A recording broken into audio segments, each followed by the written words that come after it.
Pemerintah akan mengerek harga bahan bakar minyak, BBM, bersubsidi jenis Pertalite. Kebijakan ini dinilai akan memberi efek domino ke banyak sektor, termasuk kinerja emiten di bursa. Vice President Infovesta Utama Wawan Hendrayana menilai, kenaikan harga BBM subsidi ini akan membuat inflasi naik signifikan. Menurut Wawan, kenaikan harga BBM subsidi memiliki efek domino ke banyak sektor, termasuk sektor konsumer. Kenaikan ini akan memukul pendapatan emiten, terang Wawan kepada kontan.co.id, Kamis 18 Agustus. Di sisi lain, Indonesia masih berupaya bangkit pasca pembatasan mobilitas selama pandemi. Dengan pemerintah yang terus memperoleh surplus perdagangan, menurut Wawan, pemerintah bisa saja memilih untuk mempertahankan harga, guna mendukung pertumbuhan ekonomi. Hingga kuartal 2, 2022, laporan keuangan emiten barang konsumer rata-rata mencatatkan kenaikan penjualan. Ini artinya, konsumsi masyarakat meningkat. Tren ini diharapkan akan terus berlanjut hingga akhir tahun. Saya lebih melihat pembatasan Pertalite bertahap dibanding langsung menaikkan ke Rp10.000, sambung Wawan. Senada, analis Kanaka Hita Solvera Raditya Krishna Pradana menilai, tentunya rencana peningkatan harga Pertalite akan sangat mempengaruhi masyarakat luas. Hal ini karena banyak masyarakat yang menggunakan BBM jenis ini. Analisis Raditya, banyak produsen juga yang memanfaatkan Pertalite sebagai bahan bakar mesin produksinya.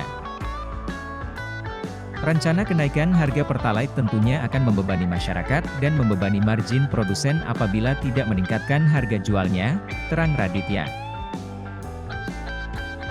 Menurut Raditya, kenaikan harga Pertalite akan menipiskan margin emiten, membuat emiten berpotensi meningkatkan harga jual sehingga berpotensi menurunkan daya beli masyarakat.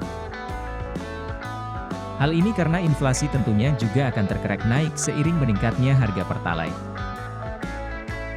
Selain emiten barang konsumsi, kenaikan harga BBM juga akan berdampak negatif kepada emiten transportasi berbasis penumpang seperti taksi dan ojek online.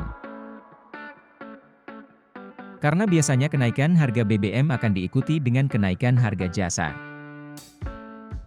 Kepala Riset Jasa Utama Capital Sekuritas Cheryl Tanuwijaya mengatakan, kenaikan harga BBM bisa menekan daya beli masyarakat, sehingga penjualan emiten di sektor retail juga bisa terganggu.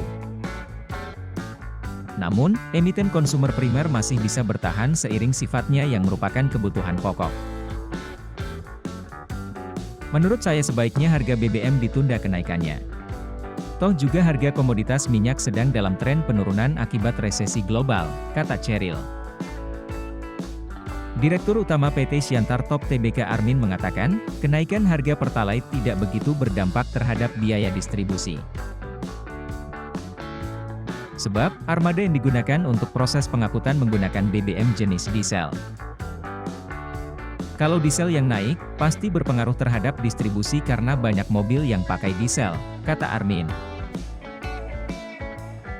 Hanya saja, sektor barang konsumsi saat ini menghadapi kondisi kenaikan harga bahan baku, seperti gandum dan minyak sawit alias crude palm oil.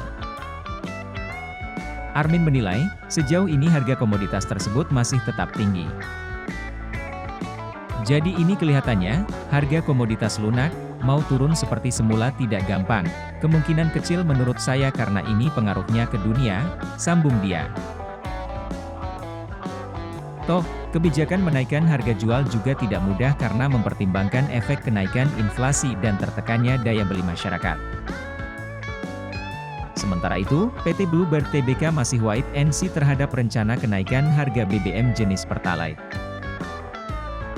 Kami masih perlu mengkaji dan menunggu kenaikannya berapa dan bagaimana, terang Sigit Joko Soetono, Direktur Utama Bluebird kepada kontan.co.id, Kamis 18 Agustus. Dari sisi saham, Wawan menilai emiten barang konsumsi masih menarik. Saat ini Wawan masih merekomendasikan buy sejumlah saham consumer. Sebut saja PT Indofood CBP Sukses Makmur Tbk, PT Indofood Sukses Makmur Tbk, dan PT Unilever Indonesia Tbk. Investor disarankan beli dengan jangka investasi menengah hingga 3 tahun. Sebab, masa kampanye dan pemilihan umum, pemilu, yakni di tahun 2023 hingga 2024 biasanya akan mendorong aktivitas konsumsi. Sementara itu, Raditya merekomendasikan buy on weakness saham PT Indofood Sukses Makmur Tbk di level Rp6.200, dengan target Rp7.300 dan buy on weakness saham PT Bluebird Tbk di level Rp1.530 dengan target Rp1.950.